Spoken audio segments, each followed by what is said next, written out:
share the story that you told me about the, I believe that the kid in high school was with you, you got a Model T running, and then you ran over him?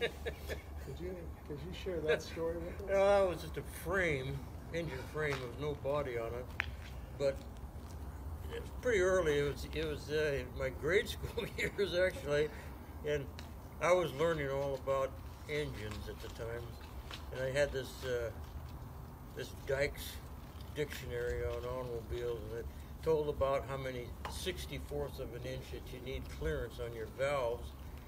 And so, not knowing what I was doing, I just took the feeler gauge and went down the whole lineup, and I ground them all for that thing. Of course, when I moved the crankshaft over with the crank, geez, some of them had distance about like that, and some of them had just, the correct ones. Because I wasn't smart enough to turn the thing over several times. But anyway, this fella, he was a neighbor guy, and I learned the hard way, but anyway, I got the engine on the corrected path with the valves, and got the thing running. Well, the way we got it running was that he took our Ferguson tractor and took a rope and hooked onto the frame, was towing it down this back road, and he was all excited. He was all ears, waiting for the thing to pop and get it running. Of course, I was behind the wheel of the car, sitting on the gas tank. So I mean, I was protected, and I had my foot on the pedal and all that good stuff. So anyway, I got the thing running, and he put the tractor off the road and the siding and in the ditch, I guess, and he jumped on. We were sharing the gas tank for a seat. He sat on that one, and he put his one foot on the frame, and the other foot on the center of the transmission cover of the engine. And so I hadn't tried out the transmission, so I pushed down into low gear, and that thing just locked up. I mean, the lining wasn't tight enough, so the thing would spring back. It just locked into low gear. And so I had to reach down, and time I fiddled around and pulled that pedal back. I was going to say something to him. He wasn't there. And I looked around, and here he is. He had flipped over backwards, and he was trying to save himself from the tires and the fact that he had no floorboards, no nothing, and he had his shoulder on the frame, and he leaned against the wheel with his arm. And believe it or not, there was smoke coming off his arm, or it burned the skin, And he was trying to get away from the car, and his belt loop was hooked onto the mounting bracket for the body, It was hooked on that thing. He couldn't get off of it. And so finally that thing broke on his pants. He dropped down in front of the wheel, and I tell you, it was like driving over a stump. I mean, it almost threw me off of the car entirely, because I drove over his body. And so anyway, he stood up, his t-shirt, he had a white t-shirt, and that thing was wrinkled all the way up to his neck. He pulled that thing down, and it was a perfect tire mark across it. And I said, oh, and that sore, the sore from the tire, it was like a weeping sore. I mean, it was just running. I said, you better go to the doctor. So he went down to the doctor in Oregon City, went in there, and he asked him, what happened to you? He said, I got run over with a car. And he had the tire track to prove it. So anyway, yeah, that was like. So that was a Model T, right? Frame, yeah. Well, what was the engine was Model T. Yeah, oh yeah. I mean, it was a Model T running. So, so he probably never did that again, but you kept on going. It kept on going. Actually, how I got started in any of these old cars was in grade school. I saw this movie. You know how kids would go to these Matinees. Matinees. You know, and I went to that Victory Theater in Milwaukee. It was a matinee. Anyway, they were showing. I wanted to see this Red Skelton movie because he was a great car inventor. It was in color, you know. That was another big attraction. Those serials were all black and white, but it started off. He had I would say now that I know the cars, he had probably a 1903 or 4 chain drive car. But anyway, he was in this race.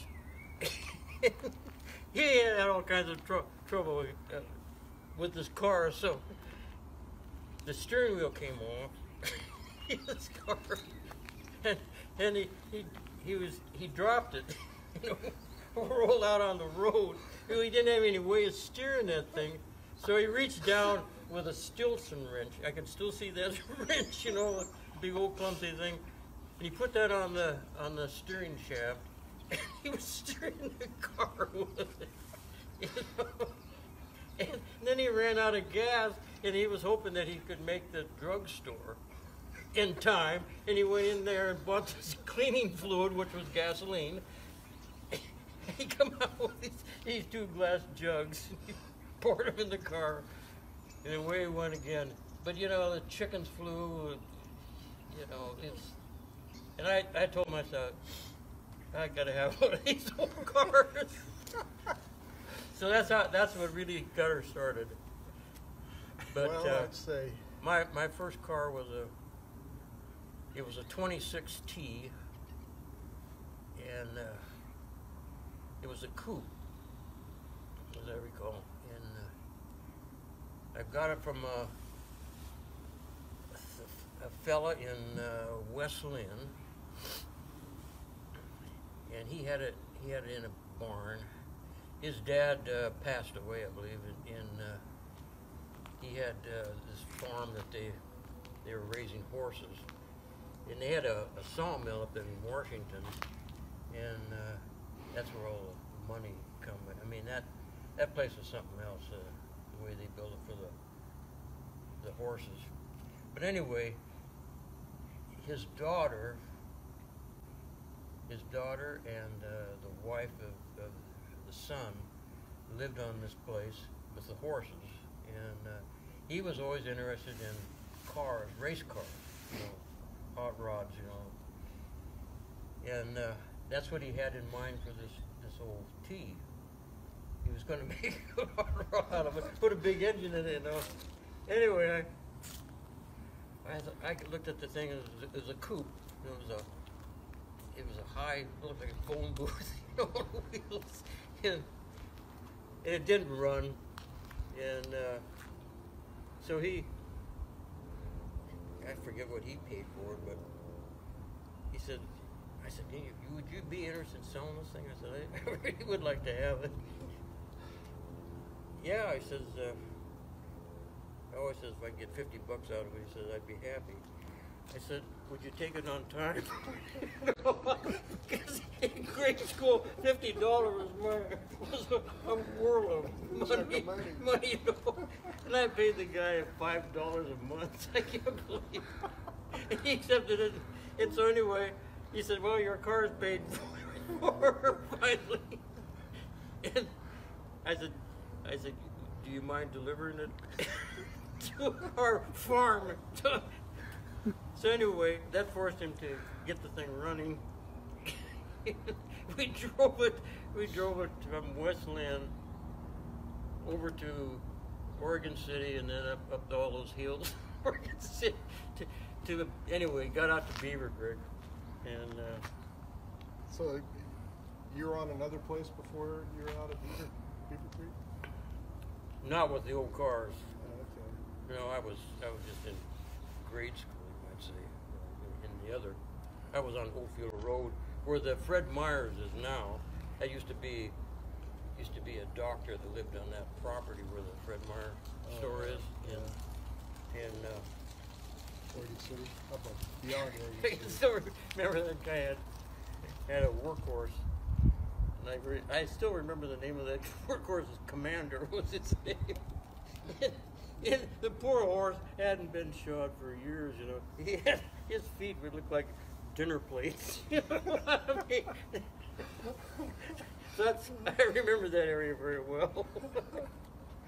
But, So that was my start. My dad, I was in high school.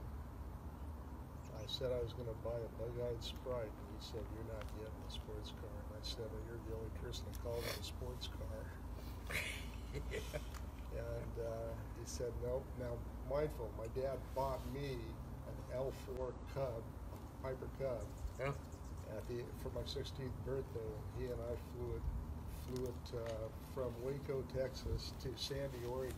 Oh my gosh. And he and I and my son still have that Piper Cub. But so he wasn't good for that. So it's funny you mentioned $50 because I found a truck, a Model A truck, Yeah.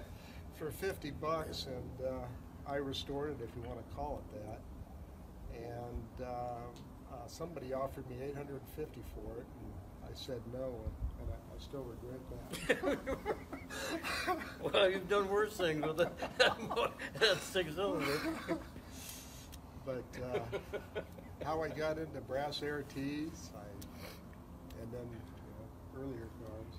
Yeah. Now, the reason I got my first car that I really wanted, because I didn't think I'd be able to ever afford any of these other cars, was a 1911. I wanted a 1911 Ford because that was the last year with the most brass on the car. See, even 1909, you know, yeah, they had the radiator and the hubcaps for brass, and the windshield was brass, but all that other was extras, you know, like the horn, the side lamps, and but anyway, if you get 1911 all, you know, fitted out from the factory, where you get the last. Yeah, it's not open valve. No. Yeah. It has all kinds of pluses. And so the car I got in here, that 1911 Ford that I got in here, came from Francis Ford originally, and yeah. You bought that from Yeah. David Hickory. Yeah, exactly, David. Yeah. And then it just So that from there, I thought, well, 1911. I got to get an older one than that. So then I got the 1909, and then my accountant that I was using when I opened up my business over there on real estate business over there on the east side of town. He said, "Can you find me an old car like this?" You know. So I found a 1916 T, which I have now, and then he later on he didn't like the idea of having to start it with a crank. You know, what's the problem? I mean, you know what? Matter no guts, you know. You know, they're a true accountant. You know, they're a bean counter, and you know they don't want to get involved with mechanics. So he said, "Yeah." I said, "You know, you ought to buy this thing from me." I said, "I don't have the money to buy that car from you." He says, "Well, I'll make you a good deal. I want to get it out of my garage." So anyway, I still have that in here, 1916, his car, but it's kind of interesting, the fate of these old vehicles. But so Rich, what got you into this? What got me into sickness? this? How did you get into this magnetic force that keeps you going in the old cars? Well, it started in high school with I think it was a 19 1956 Austin Healey 3000. Wow. This would have been, 1970-ish. Belonged to a friend of my parents, and their son had passed, and they wanted to get rid of the car, and man, I wanted that car, and my father and I were making great plans to get this car, and then just all of a sudden it went dead. Nothing, wouldn't talk about it, not a word about it. I said, what happened other than you ain't getting a sports car, kid. Yeah, it sounds familiar. Well, it was some years later. It was about 10 years after my mother had passed. So we're looking at, 30 years later, give or take. My father goes, "You remember that Austin Healey?" And I'm like, "Yeah, what happened? I really wanted that car." And he looks at me and he said, "Your mom wouldn't let me buy it." Yeah, probably pretty smart.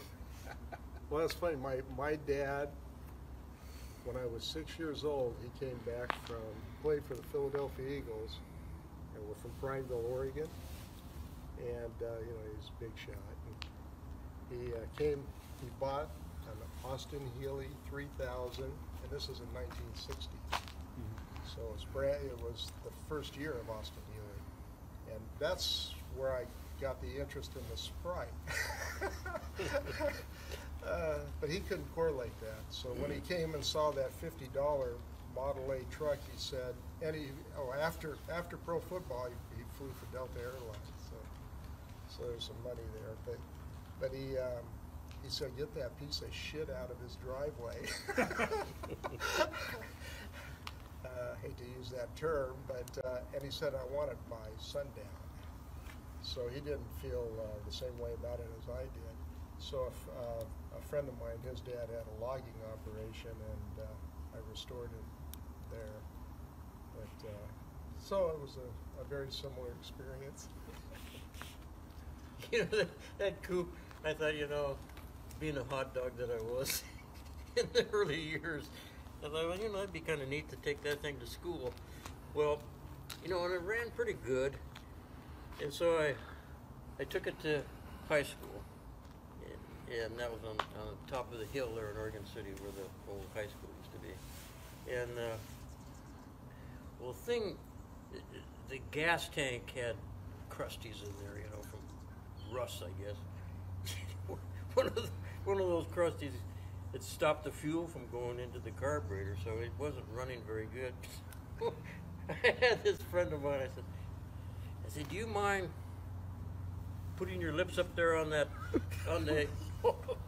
tank and blowing pressure in there?" And he did that, and this thing ran. So I said, "I gotta get this thing back home," which is out in Beaver Creek from Oregon City. So I said, can you do that all the way out there?" "No," I said, "I'll try." He said, so he was blown on. Every time I was looking through the windshield at him. He was out there on the running board, blowing into the tank when he could catch his breath. And every time he would come up, his lips were getting whiter and whiter. The gasoline was parching out his color. We made it home. That was the last time I took that thing on any tour. Yeah.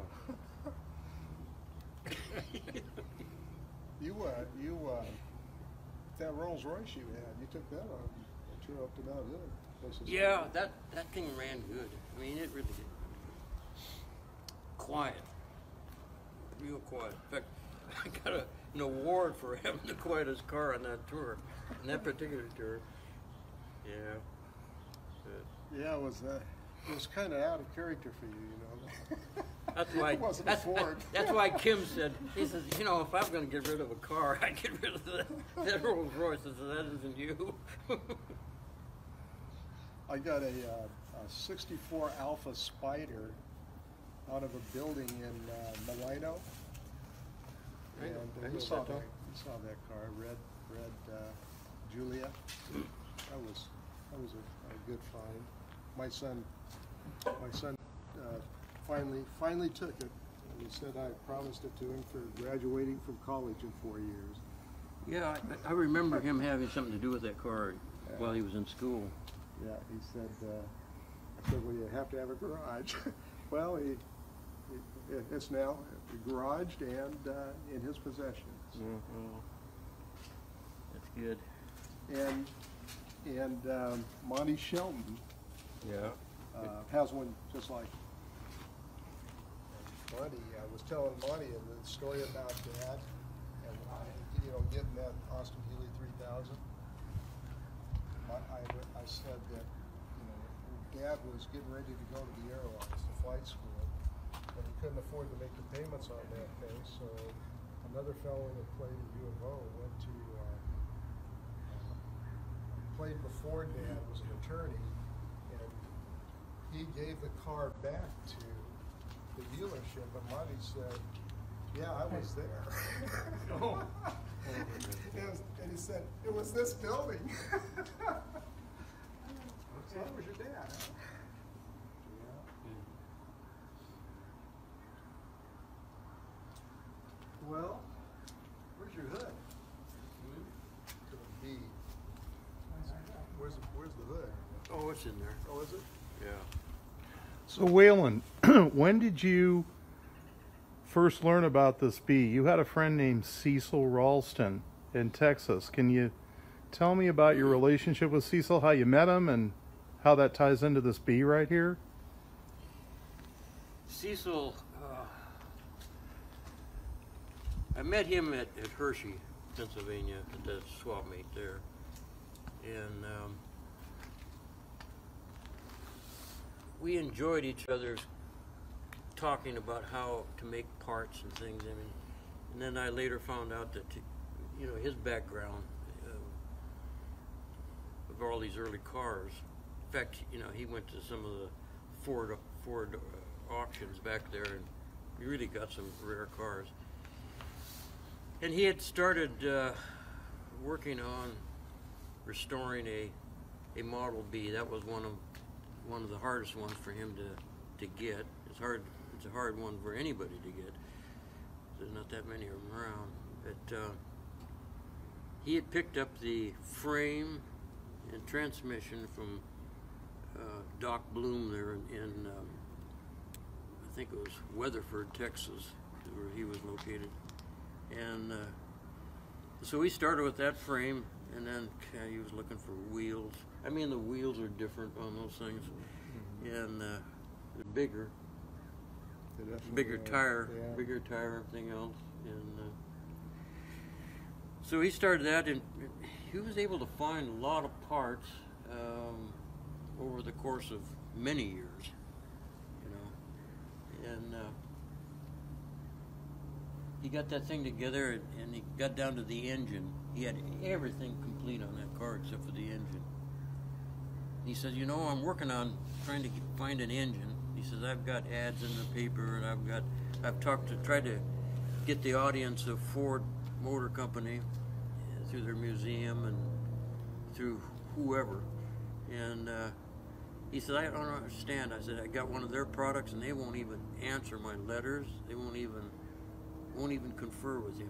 What he wanted to work up an arrangement to buy or trade or do whatever it took to get an engine for that B to finish off the restoration. And they had an extra one in their warehouse, but they never would answer him on his request. So I would meet him every year for Chickasha swamp meet and also Hershey. And he said, "What should I do?" He said, I said, "There's not many choices." I said, "You either get the one from Ford some way, or I said you'll be lucky enough to find a needle in a haystack and find one, or build one." There's your three choices. Oh, he says, I can't imagine building one of those engines, Yeah, it did. And so that's how I got privy to this one here. And then later on, he had gotten word that they were tearing down this blacksmith shop in New York, and another building was going to go in its place. Thank you. And the record gave him a. So good to see you. Thank you. Good to see you. Yeah. Gave him the idea that there was a car. I mean, the record, in promoting what it was going to cost to take out that building, had found this car in the basement of the building, and it hadn't been touched for literally years and years and years. And so he'd gotten word that blacksmith shop was going to tear it down, and the guy had already gotten a bid on the brass content and the iron, and got a price that he wanted for it. And so the neighbor, I shouldn't say the neighbor where he lives, that was because he had bought a place in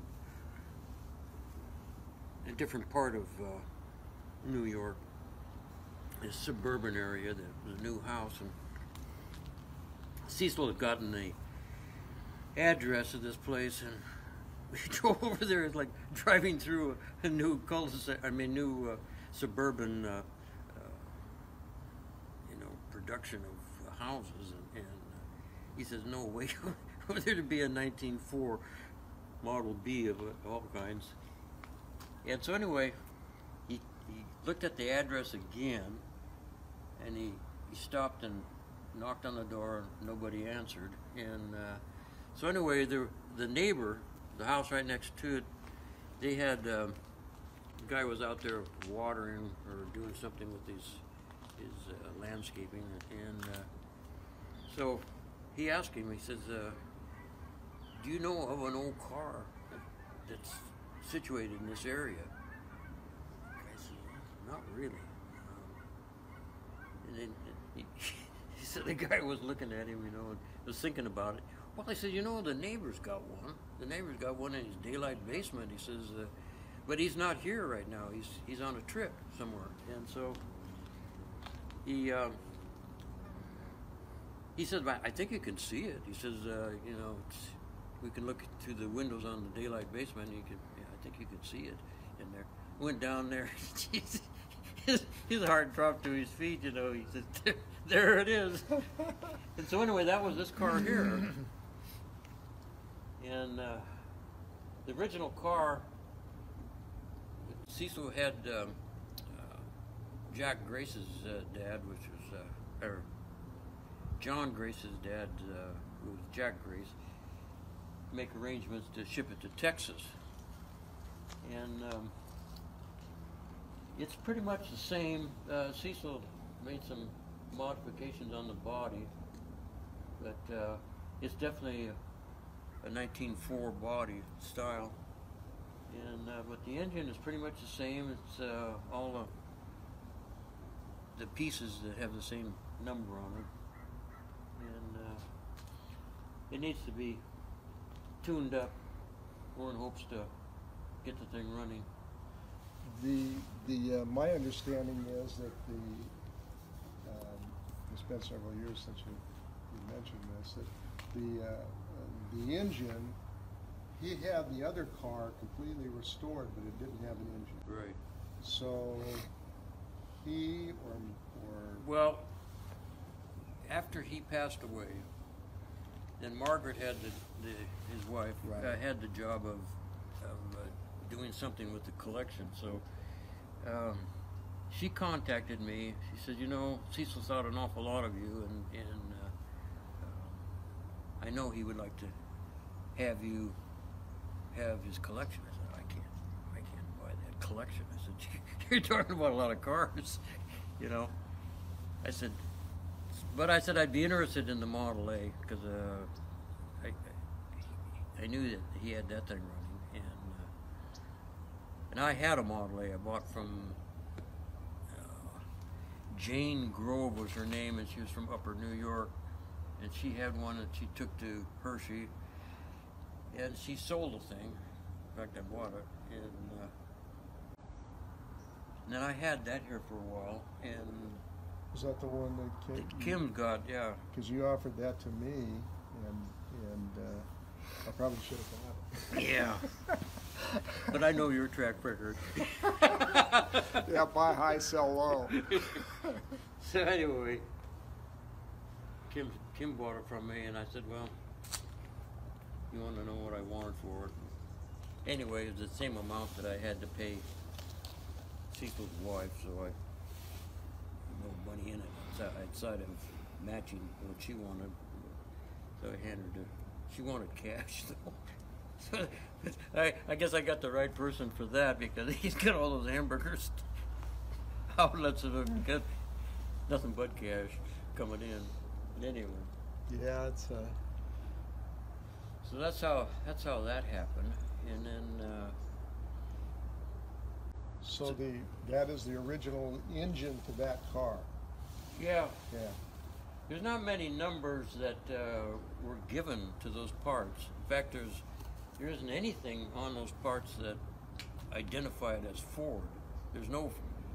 The Ford name is not written on anything. That's because Oh, the hubcaps. the hubcap was one thing, and then there was a little plate, probably half inch, 3/4 of an inch by about 2 inches, that was soldered on that radiator. But he took that off and put it on the other radiator. Otherwise, that radiator is original. Yeah, it is. I noticed that the stamp that it has in the back talking about it's the Three Nations. Yeah, it's It's actually come from France. yeah. And